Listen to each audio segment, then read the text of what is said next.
Welcome to the Multicultural Mindset broadcast. Your host is Dr. LaVerne Collins, a licensed professional counselor, award-winning trainer, and keynote speaker. Dr. Collins is the author of Overlooked: Counselor Insights for the Unspoken Issues in Black American Life.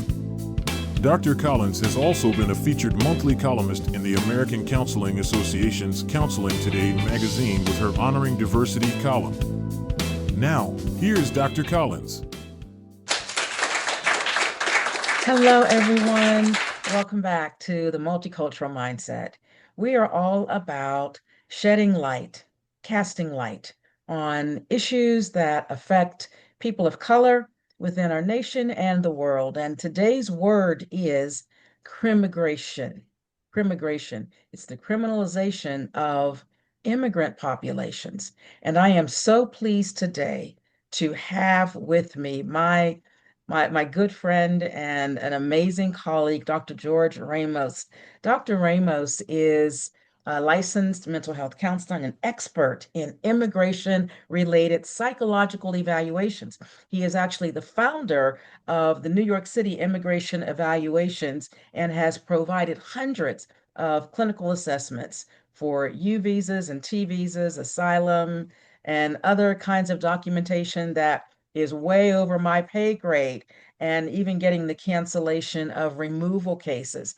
He is a former associate professor of counseling at the Alliance Graduate School of Counseling and served as associate director of field placement at Palo Alto University.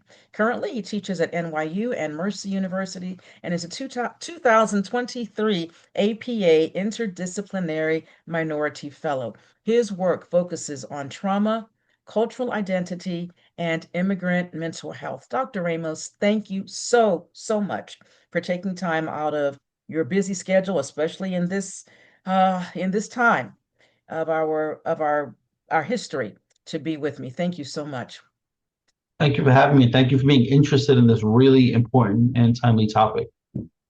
It is indeed important, and it is more timely than ever. So we're on the same page there. I just want to start with just giving our audience a consistent understanding of what it means to be undocumented. What is that? Give us the lay terms to help us understand all that means. Right. So when we think about someone who's undocumented, well, you may hear a term in the news, particularly since the new administration, this administration has taken power. You may hear the term illegal immigrant, or you may hear the term illegal alien. Those are really antiquated phrases that people maybe used in the early 2000s, maybe the late 90s. It looks like those terms have made a comeback as per the new administration. But when someone is undocumented, essentially they're in the United States and they do not have a legal status. And this can happen a variety of different ways. The most common way it happens, despite maybe what we think, is people come here on a visa and they overstay. That may be a work visa, maybe a student visa, some other sort of visa, but then they may overstay, and there can be a variety of different reasons. For example, someone may be here on an F1 visa, which is a student visa, and one of the conditions are that student needs to be here full time. But let's say that student gets sick and they end up having to drop a class, they drop to part-time, that could sort of put them out of status, right? So we think of being undocumented as binary, and there's actually a few gray areas, right? You could enter the country without inspection. That's probably the most common. That's not the most common way people become undocumented, but it's the most common way we think about, particularly in the way it's portrayed within the news. Sometimes people come here with a visa and they've misrepresented, and that gets revoked. There is something what's called temporary protective status. We've seen this for immigrants of Haitian that are from Haiti, from Venezuela, also from Cuba. Now, that particular protection is at the discretion of the government. So if that gets taken away, then suddenly you're undocumented. This is kind of like what happened in Florida, where we had many people of the Venezuelan and Cuban community were advocating for a particular party that said they would be protected. And once that party took power, the TPS was removed, and suddenly many of these people found themselves undocumented, who were documented, right? They had legal status. Maybe one of the last ones that's really important is an asylum claim. Someone can come to the US, they have an asylum claim, and while that claim is getting inspected or getting research, they may get a work visa and they can be here in the United States. Sometimes that claim is investigated and then it's denied. So recently it's been denied abruptly. And these people here who had legal status one day could literally not have legal status the next day. And obviously we have children who are boarding with their parents, maybe without inspection, like things of that nature. So it's not just a sense of someone comes to the US and they don't have their paperwork in order. There's a variety of different ways that someone can be undocumented. And I think it's important to know that because I think a lot of people think it's this binary thing where someone comes to the US and now they want to have all these benefits. There's a lot of different ways that this can happen. Right. So people have entered with the proper documentation, but then due to, in many cases, like you say, illness, like life circumstances that necessitate or lead to some change in their situation, and suddenly they are they're in trouble for things beyond their control, beyond any matter of conscious choice. And yet they still face the same consequences and penalties as someone who does perhaps intentionally come without the process of immigration. And, it becomes a little deeper than that in the sense of politically, what many people were told was that, well, the only people that were going to be removed from the country are people who are criminals. And I think there was nuanced language there because I think when we think about criminals, many of the general public think about violent criminals, robbing, stealing, harming other people. But I think the federal government says if you are in the U.S. without inspection, without status, that makes you a criminal.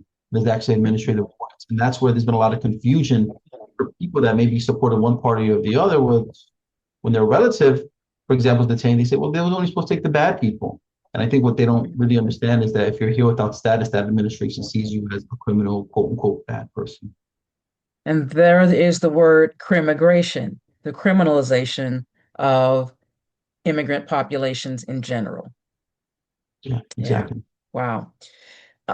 You are working with people on a regular basis who find themselves in these situations. You're sort of like you've got boots on the ground as this a popular, song and line dance right now. You've got boots on the ground in this area. Tell us what's the state of affairs from a community perspective, from a mental health perspective, because people have come and maybe expecting one thing, and now they're dealing with the trauma of feeling targeted. Yeah. What's the So state of affairs? in order to really understand the current state of affairs, you have to go back to the first administration, Trump administration, should I say? And there were similar crackdowns regarding immigration. And a lot of it was speared on by rhetoric. And actually, this was pre-pandemic, so people were still doing a lot of in-person evaluations. And I remember having to go to people's homes because they were afraid to leave their homes because they were afraid of being essentially detained by ICE or some other government entity. So people were scared then, but what we're starting to see now is that it seems like there's a larger mandate on daily arrest. At least that's what it feels like. And we have people that are, I think, I think people are living in a chronic state of, I guess you would call it terror. And that's really hard on your body. It's hard on your mental health. We're starting to see it impact people at their jobs. We're starting to see people not go to work. Starting to see challenges between families that are blended, people that have multiple different immigration statuses. It's a lot of pressure. It's almost I think one client described it to me as almost feeling like being hunted and what that might look like. And it causes a lot of challenges for families. A constant state of terror. That in itself, just the sound of that sounds horrific. It sounds it sounds unjust to be placed in that situation where you're living in a constant state of terror and you've not intentionally done anything wrong. You've not set out to break a law, perhaps.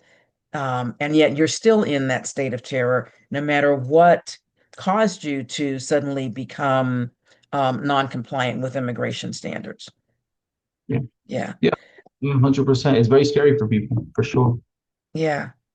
And from a perspective of a licensed professional counselor, what does that do to a person's overall health and ability to function in society? You said, can't go to work, but tell us more from the mental health perspective. Maybe someone is listening or watching today, and they or someone they know may be in this within these populations, and I'm going to talk about which populations are most affected. But what might be telltale signs of this level of stress and trauma and even terror? Yeah. So I think maybe the easiest way to describe it for someone that is in the US and they're privileged to have status, either they're born here or they've immigrated and now they've naturalized, maybe they have a green card, whatever the case is. You have to kind of think about it as if you have to think about what your scariest moment in life was. Maybe it was like a car accident. Maybe it was something, a health related concern. Maybe something happened to a relative. So imagine how long that lasts for, and then think about stretching that out over for presumably the next 4 years and what that's looked like. And essentially, what ends up happening to people is your body can only sustain a certain amount of terror and fear for such a time, and then it sort of becomes used to it. And it's not Mhm. so much that you feel less terrorized. What we start to see is some of that feeling starts to go towards apathy and hopelessness. It's, well, this is not Mm. anyway. What's the sense of even finishing the paper, right? Or it might be, well, actually, I was working with a gentleman that was from Haiti, which is a country that has its own specific challenges, and he's going to self-deport because he says, look, things are really tough in Haiti, but I know if I stay here and I'm building a life and I end up creating a family, I can be snatched off the street, and then I can end up hurting the family that I'm going to be building. The uncertainties, it's a lot for the person. And what we sort of start seeing from a symptom standpoint is people become very lethargic. People's clients that you spoke to in the past that maybe had goals for themselves and their family now aren't so invested in their goals. It's really more so of a sense of, can I survive? And if I'm Mm. not going to be able to survive, in this particular climate, it makes sense for me to really invest in anything. And then what we'll start seeing is that there may be some depressive symptoms that follow along with that. If you are fortunate enough to be in this country and you have legal status, it's really difficult to empathize with what these people are going through. It maybe felt Mm. equal to you yesterday, maybe not Mhm. TPS, and Mhm. then not even a second class citizen. There's someone that is waiting to be detained essentially. Yeah. Depression, anxiety, hopelessness. Could we expect to see a rise in suicidal ideation?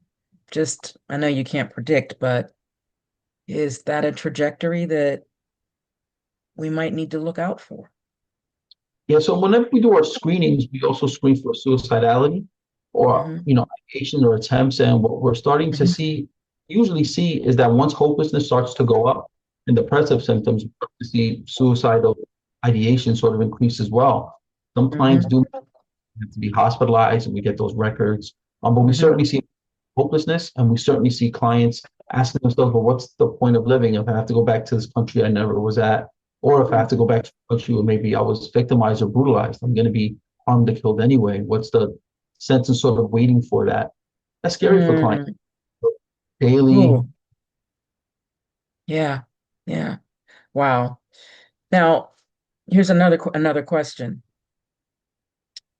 Every immigrant community is perhaps not affected the same way. What immigrant populations do you see being most affected, excuse me? Are there trends? Yeah, so as per my particular work, the populations I see being affected most are South and Central American immigrants who are undocumented. Some of them come without inspection, some of them overstay a visa. We also see people that come from the country of Senegal. We have many immigrants come from Senegal that were processing asylum claims. And the question is, what are those? Many of those claims are being denied, and many of them are being scrutinized. We also see some claims with respect from clients from Southeast Asian countries such as Pakistan, India, Bangladesh. We do see some other clients. For example, we have clients from Ireland. We actually have a large undocumented population of Irish immigrants in New York. And when I speak with their lawyers, there's not the same sense of urgency that there is for some of the other populations that I mentioned earlier. Mm. We also have seen the federal government really be critical of certain asylum applications, but we've also seen them let in a certain amount of farmers from South Africa. Just for context, these are predominantly white farmers that they've let in. But it seems like very little inspection or scrutiny that they've done to other populations. So you want to be objective when you're thinking about these topics, but then also when you start looking at the data, you kind of start looking at the experience that other people are having. It's really difficult to ignore what are some of the emerging trends that are happening. And you're seeing Black and brown people affected um, at a disparate rate. I'd say Black and brown people being spotlighted. And this isn't something that's unique to this particular administration. We've seen this in other administrations on both sides of Mm, the hmm because the hmm fire further up now, people I believe hmm they're mostly are going to be Black and brown immigrants who hmm yeah, Black and brown immigrants. hmm Ooh, when I think of the Statue of Liberty and the appeal to give me your tired and your poor, clearly there's an incongruency for those who come from, say, Judeo-Christian worldviews. There seems to me to be a discrepancy between what those beliefs hold about being kind and friendly to the foreigner, to the stranger. What do you see? And I don't want to have to get too political, but it's hard not to politicize some of these conversations.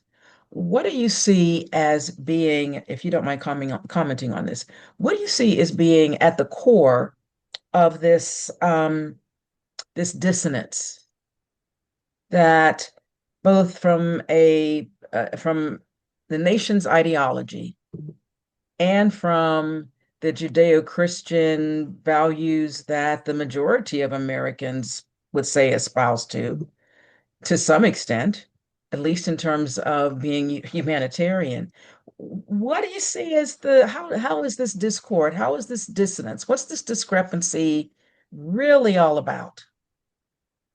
I think it's a few things. I think what most people would agree is we do need some sort of immigration reform. I think the question is, well, how do we go about that and how do we make sure Mhm, it's equitable?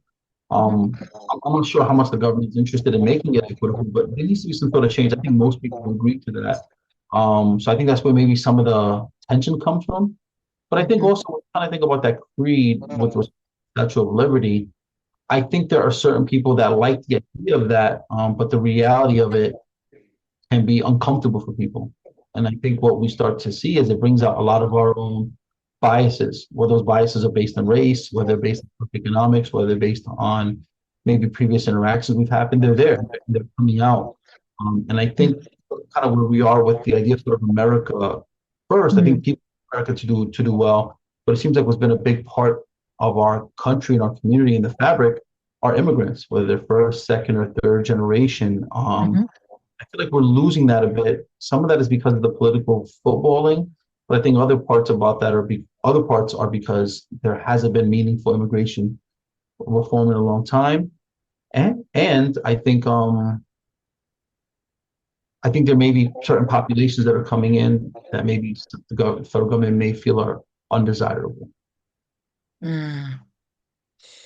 It presents an existential crisis, and I'm using a clinical word, I'll explain that. The existential crisis in a short, brief definition, when who you are becomes challenged by, or who you believe you are becomes challenged in some way by some situation. Something comes up, and it becomes a a a a challenge, a question to your identity or what you have believed about yourself. It seems as if America, the United States of America, is trying to avert an existential crisis because if the United States would have to own that it has not always been a land of the free, It's not always been a land for liberty and justice for all. We don't always welcome foreigners and strangers in the way that we say we believe. If we acknowledge that as a nation, the existential crisis is that we have to acknowledge that we are not who we have purported to be. We are not as a nation how we have defined, how the United States has defined itself as being all these things. And whenever I'm working with a person, and you've probably seen this too in your work, when you're working with a person with an existential crisis, there's a real battle. There's a real struggle to figure out, wait a minute, I've been believing I was this, and now that's challenged. And it creates a situation where you either acknowledge, wait, I need to rethink this and acknowledge what I have been in denial about, or I have to do something so that I can continue to uphold what I want to believe about myself. I think that collectively, the United States, much of the United States, particularly those who know that they are descendants of colonial founders, it's an existential crisis for this country. Your thoughts, Dr. Ramos? When you talk about an existential crisis, one of the fabrics of being in the United States is if you're born here, you're a U.S. citizen, right? If you're a U.S. citizen, then you are on par with another person. Maybe that person, they have relatives from Plymouth Rock or whatever, right? We're sort of on par, one for one. And I think you get a chance to see this more illustrated when we think about what's happening, particularly surrounding the DOJ released a memo surrounding denaturalization. Were you aware of this? Have you heard anything about this? Yes, So but please explain to everybody. Yes. So from my understanding, it sounds like the Department of Justice is now exploring removing naturalization status for people that commit qualifying crimes. I think the question here is, well, what does a qualifying crime mean? And the reason Yeah. why you want to with that is, remember, kind of in the election, government that's in power now said we're only going to seek to remove people that have committed crimes. Well, what does this mean for denaturalization? So the idea that, hey, you're a U.S. citizen and that's permanent, looks like that's being actively sort of challenged. And we saw recently one of the councils in the Supreme Court where I think a lower court made an injunction against I think the administration wanted to challenge birthrights, and the lower court blocked that. Naturally, the Supreme Court reversed that. So now we're not really sure what that means or what that's going to look like from a state by state basis, right? So one of the foundations of being in the United States, born here, you're a citizen, you're naturalized, you're a citizen, and we're starting to see that that's not necessarily the case. And if these things do get reversed, it's my belief that the people that are going to suffer probably first and most harshly will be Black and brown people. Yeah, for sure. That's unfortunately the trend. And I agree with you. I agree with you. What can the community do? And for our audience, this is going to be a two-part discussion here. We're talking today about some of these foundational things, getting an understanding of the problems and the challenges. We're going to next time we talk, we're going to be talking about what people can do to advocate and to help. What does this all mean for counselors? What can counselors do? What can clergy or other community leaders do if they see something that they feel warrants advocacy, or for the mental health of folks who are struggling? What can people do? We're going to come to that part in the next episode. But I'd like to wrap this episode up with this one question. Can the mental health of America, and this is purely opinion, can the mental health of America sustain what's happening right now with valued members of our community? And I'm calling people in these immigrant populations valued members of our community. Have we really thought about the effect, not just on the immigrant populations directly affected, but I'm thinking about indirect effects of mental health. Indirect losses. Can you speak about that a little bit, Dr. Ramos? So I think the question is, can our mental health sort of collectively sustain this? Mm-hmm. I think that what we're going to find, and it's going to be shocking, is that some people are going to be fine with what's happening. Some of those people will actually advocate for some of the removal. So I think you're going to have a part of the population that's going to celebrate this, and they're going to say, "Hey, this is great. This is where we need to be." I think what we're going to see though is a growing part of the population we're going to see is going to realize that, hey, if one person's not safe, well, what does that mean for me? Right? What is it? So just for context, I'm Puerto Rican. I'm born here. My parents were born here. My grandparents were born in Puerto Rico. The reason my grandparents were able to come to the U.S. is because of the Jones Act. That's just the piece of legislation. I think it's maybe 17 pages long. What if that Tell gets us revoked? about the Jones Act. Just So essentially, the Jones Act after the Spanish-American War, Puerto Rico becomes, I guess, for lack of a better term, a colony, or it becomes a commonwealth of the United States. In order for Puerto Ricans to have the citizenship, many of the United States essentially controls the government, and any goods that come into Puerto Rico are shipped through merchant marines. Higher tax for some of the goods to be higher in Puerto Rico. Also, some challenges surrounding Social Security. So the Jones Act essentially is what makes Puerto Rican citizens. You can kind of go back and forth, but the Jones Act is just 17 pieces of paper. If we kind of think about the constitutional amendment of birthright, if that can be challenged, and if that doesn't hold mm, up, what does that mean for something like the Jones Act? What does that mean maybe for if you're watching your grandma that was born in Puerto Rico that comes back and forth? But then what does that mm, mean for you? Now, if they can sort of challenge birthright, then what does that mean for me, really, right? I know mhm. it makes far-fetched, but when you start to contextualize it with some of the things that are happening, it's actually not that far-fetched. And I think this is going to have larger repercussions on people if we start weaponizing immigration in a way that I think maybe even the founding fathers hadn't necessarily thought it should be weaponized. So this is going to touch everybody. I'm not sure if collectively in the long run we can survive this. I think in the short run, you're going to have some people celebrating this and championing it. And I think other people, or maybe have a longer vision, will be able to see, hey, this is a dangerous precedent we're on here legally Mhm. and psychologically. Yeah, yeah. Thank you for that. Is there anything else that you would like to share before we close out? Anything at all you'd like to say to our audience Usually, I that we like to haven't leave. talked about? Usually, I like to leave an audience with a happy note or something optimistic. Okay. Um, and not everyone is going to make it out of this. That's the note that I have. Not everyone is going to make it out of this. Not everyone is going to be okay. And this is going to have intergenerational impacts on families. Yeah. And may I add to that, not just families of immigrant populations, but those who employ them in business.